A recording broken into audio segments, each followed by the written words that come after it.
Let's focus first on Sunday night. Sure. Because we both got it wrong. Yes. And this is one of those where, and I hate this feeling after the fact, I knew it,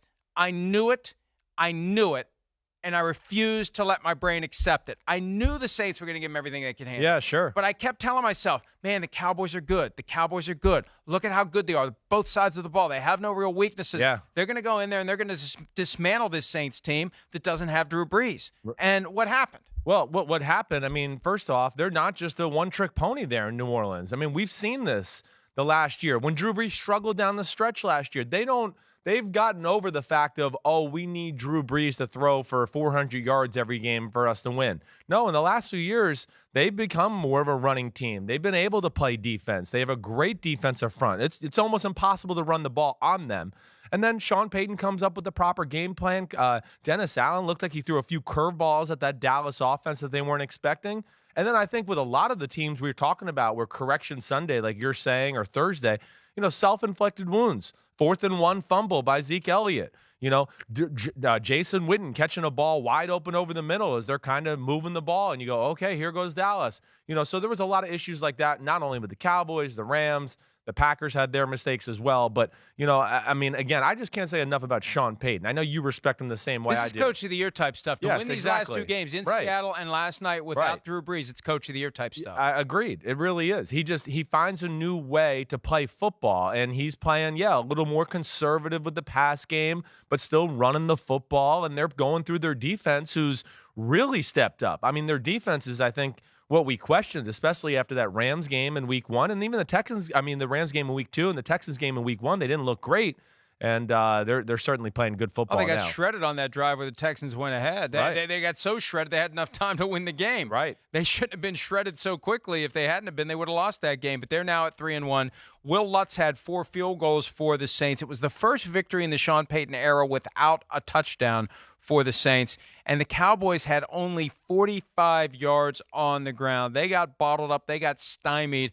Zeke had 35 and a fumble on 18 carries. So, and I got a theory about this. Yeah.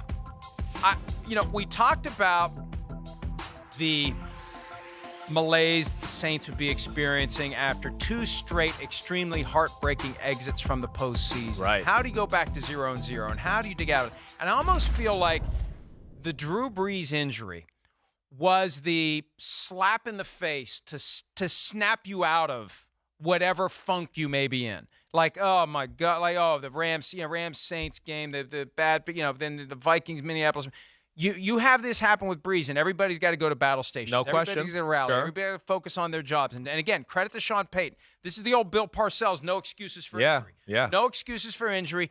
Everybody is expected to do their job. Bridgewater and everyone else, and we're going to go out and we're going to win games. And it's almost like that did wake them up. Yes. And I mean, how else do you account for beating the previously undefeated Seahawks in their building, and then the previously undefeated Cowboys in back-to-back weeks? Well, I mean, first off, you hit the nail on the head. I mean, Sean Payton deserves the credit here because he's just a tough psycho coach, and he just expects nothing less than the best from his team, and he continues to press the right buttons. I mean, we heard about things he did last year motivating the team. I'm sure he's doing things this year. I agree with you with the Drew Brees thing. I think it gets everybody kind of on their P's and Q's because you go, man, there's no room for error. He's not going to save us if we're playing bad. But the biggest thing that jumps out to me about the New Orleans Saints is their physicality. They went up to Seattle and out-hit Seattle in Seattle. Okay, that doesn't happen very much. And then just stood there toe-to-toe with the Dallas Cowboys last night, who's the all-get-off-the-bus team.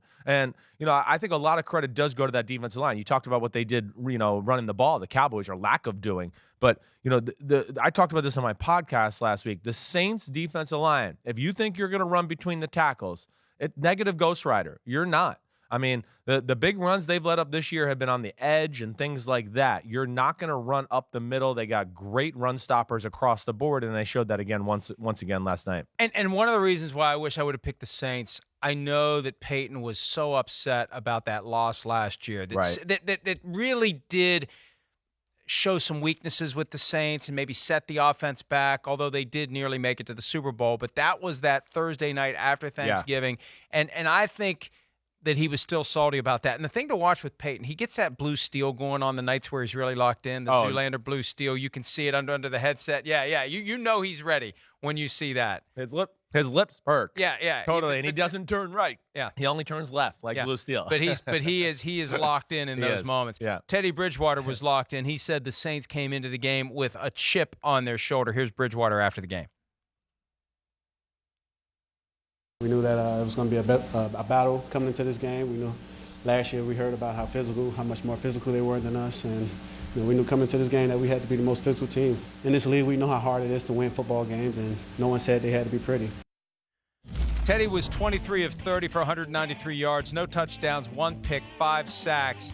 But, amazing story. We're 3 years removed from that devastating knee injury. He was right on the verge of getting to whatever his ceiling would have been in Minnesota. Who knows what it would have been working with Norv Turner and Mike Zimmer. But now he persevered. He didn't play a whole lot of football. And when he did play, it was not overwhelming. But the last 2 weeks, you can't ask for more. You win the games. Right. Doesn't matter if it's not 300 yards passing. No, it does not Doesn't matter if it's not 4 touchdowns and no picks. You do what you have to do to win the game, and that's what they did. That's right. And they never had to push the envelope last week in Seattle because the defense caused turnovers, and they had the punt return touchdown. So they never even had to, unveil the offense in Seattle. Last night, I don't care if it was Drew Brees, John Elway, whatever. It was going to be tough sledding no matter what. That Dallas defense is for real. He was under attack all night long. You could see Dallas can cover on the back end. They got linebackers that can cover Alvin Kamara and all the underneath routes that Sean Payton designs for them. He got unlucky with his interception. That was a nice play. Ted Ginn just dropped the football, really. But yes, Teddy Bridgewater's playing the right way, managing the game, making a few throws here and there. And, it really is a great success story for him and what he overcame, and I'm happy for him as a human being. I really am. They just wanted to go 500 while Drew Brees was out. Well, now they're 2-0. Yeah. And we'll see how much longer Brees is out. You could see he was getting that thumb loose throughout the night, doing his little thumb exercise. He's got a brace inside of the thumb. And I think that, look, when Brees sees the team winning without him, that makes him even more determined to get back sooner rather than later, because he doesn't want people like us to think that or reasonable people to think that they don't need him. Yeah, well, again, this of course they need him. They're better football. But you know team. what I'm saying? I know exactly what you're saying. They're getting closer and closer to the point where they got to make a decision. Right. Well, it's just this is more evidence, where I get sick of this talk anyways. Quarterback. That's the only thing that matters. No, you can see. Hey, New England won yesterday. Tom Brady played like crap. New Orleans wins again. Drew Brees isn't there. So it's a team sport. I'm just sick of us giving the quarterback all the credit. And, now Drew will do extra thumb exercises on the sideline to get ready. Hi, I'm Mike Tirico, and thanks for watching. Make sure to hit subscribe for the latest news and highlights from NBC Sports.